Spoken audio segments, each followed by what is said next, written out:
이번 외교부 국정감사가 윤석열 정부 외교정책 전반에 저는 중간 평가를 할 수 있는 시기라고 생각을 합니다. 네.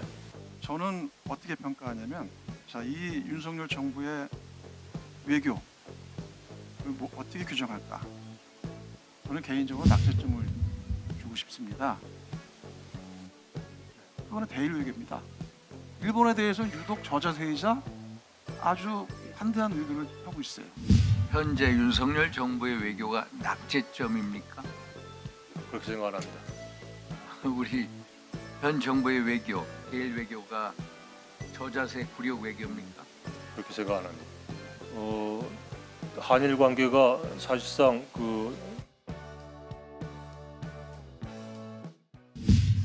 장관님, 네. 지금 이제 윤석열 대통령의 임기가 절반을 이제 경과할 시점이잖아요. 네.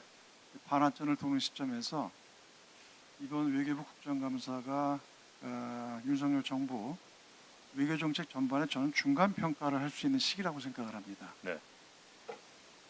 그런데 이제 제가 지난 2년 반을 한 돌이켜 봤을 때 이 외교정책과 이 노선과 기조 자체를 생각을 하면은 굉장히 답답해요.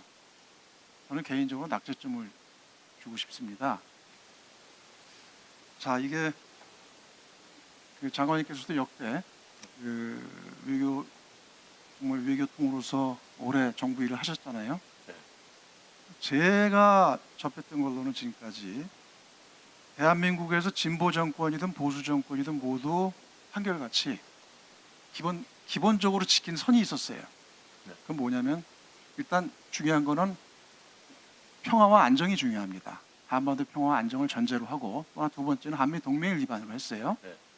그리고 세 번째, 우리 주변국 러시아나 중국 등 주요한 특히 경제 교역국과를 대상으로는 우호 관계를 유지하며 국익을 위한 외교 전략을 펼쳐왔어요.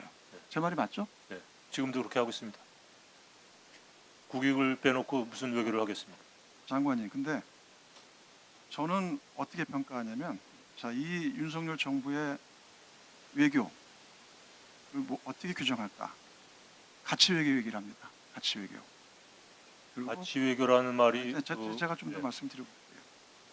그리고 또 이 냉전적 사고에 기반한 이념 외교의 틀에 갇혀 있어요. 그렇지 자, 않다고 생각합니다. 예. 그러면서 불과 2년 반 만에 한반도 정세가 극도의 안보 위기 상황을 초래하고 있습니다. 그리고 우리에게 우호적인 전통적인 경제 교역에 있어서는 파트너였던 중국, 러시아와 대립을 하면서 우리의 지금 외교 지도, 경제 외교 지도를 스스로 고립시켰어요. 위축시키면서 우리 국익을 저해한 방향으로 역주행을 하고 있습니다. 그 원인을 제공한 것이 북한이고 중국이고 러시아 아니겠습니까? 그 어떻게 환경적인 변화를 그런 걸 무시하고 감안을 하면서 역대 정부는 다 관리를 했었습니다. 역대 정부는 그런 환경이 아니었죠. 저희가 유엔 대사 할 때만 해도 이런 환경이 아니었죠. 자, 우리 가져야 될 기본적인 외교의 지평은 전 그렇게 봐요. 평화 외교, 경제 외교, 실용 외교, 이것을 한미 동맹의 기반을 전제로 하면서 저는 이거를 지켜야 하는 게 대단히 중요하다고 생각을 합니다. 자, 저도 중요하다고. 대통령과 용산이 앞장서서 우크라이나에 대한 무기 지원을 할 수 있다, 이런 얘기도 하고 대만 문제 얘기하고 이러면서 다 스스로의 발목을 줍니다. 러시아와 북한이 무기 협력을 하는데 저희들이 가만히 있을 수 있겠습니까? 자, 그리고 이런 부분들이 경제 현장에서 어떻게 나타나고 있습니까? 실제로 네. 지금 러시아에서도 우리 기업이 철수하는 상황까지 일이 벌어지고 있어요. 그럴 수밖에 없는. 경제 현장에서 실제로 경제 현장에서는 기업들이 다 발을 동동동 구르고 있어요. 이런 문제에 대해서 정부가 그래도 어떻게든 풀려고 노력하시겠지만 하고 있습니다. 예. 좀 더 네. 그런 부분들에 대해서 외교적으로나 네. 좀 더 저는 적극적으로 대해야 한다고 생각을 합니다. 자, 그런데 일본은 유독 관대한 게 있어요. 그거는 대일 외교입니다. 일본에 대해서는 유독 저자세이자 아주 관대한 외교를 하고 있어요.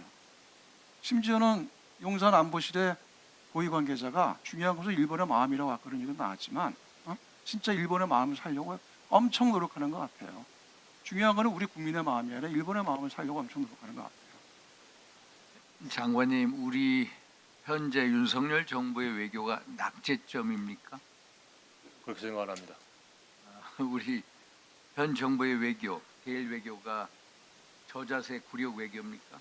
그렇게 생각 안 합니다. 그러면 장관님, 지난 문재인 정부와 현 윤석열 정부 대일 외교의 차이점이 뭡니까?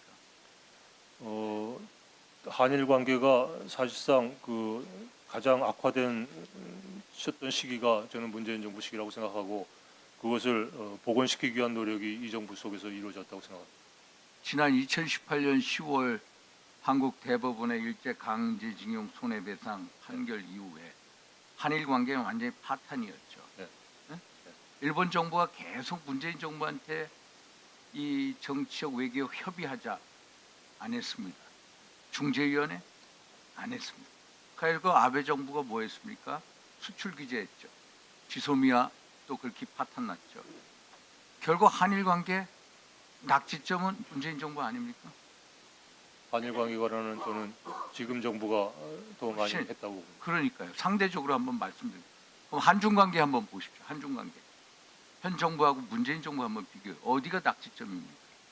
저는 한중 관계가 문재인 정부 때 잘 됐다고 생각하지 않습니다. 생각하지 않으시죠? 우리 그 당시 문재인 대통령 2017년 가을에 중국 방문하시죠. 뭐 10끼 중에 몇 끼 혼밥 뭐 논쟁 아시지 않습니까? 10끼 중에 3끼만 뭐 접대받았고 뭐 7끼는 혼밥했다는 거고 또 뭐라고 합니까?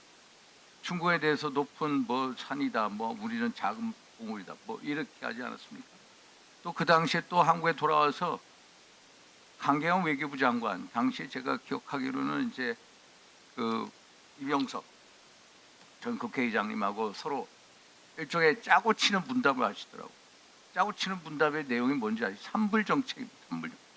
대한민국 군사 주권을 소위 말해서 스스로 포기한 삼불 정책까지 했습니다. 그럼 한중 관계, 현재 한중 관계와 당시 문재인 정부의 한중 관계 비교해 보십시오. 어디가 답니까?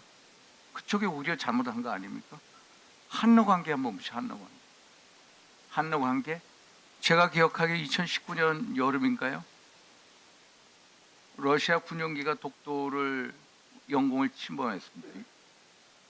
이 6.25 전쟁 이후에 처음이라고 그렇게 떠들어댔습니다.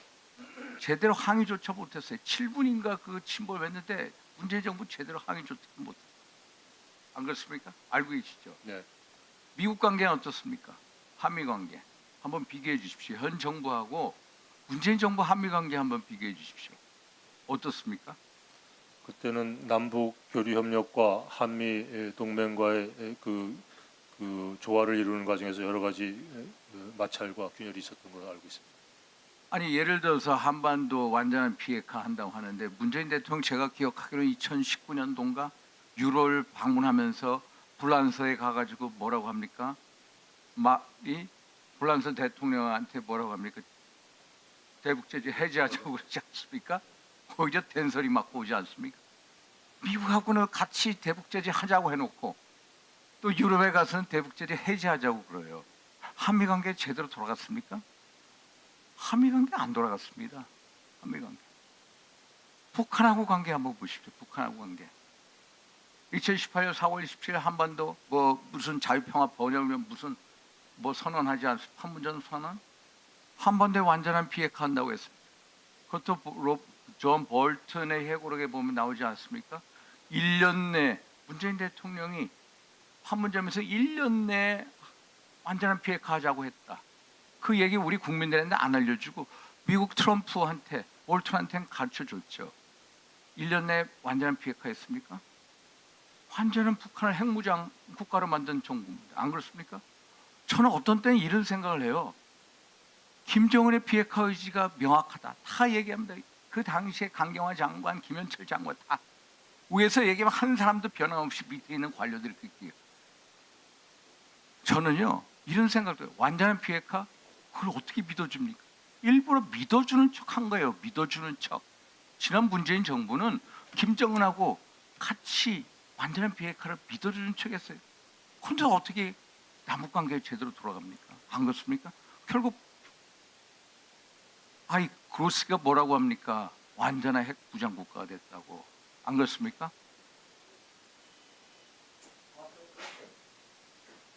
저는 남북 관계든 한중 관계든 건강한 관계여야 된다고 생각을 합니다. 근데 그때 건강하지 않았다고 생각합니다. 예, 수고하셨습니다.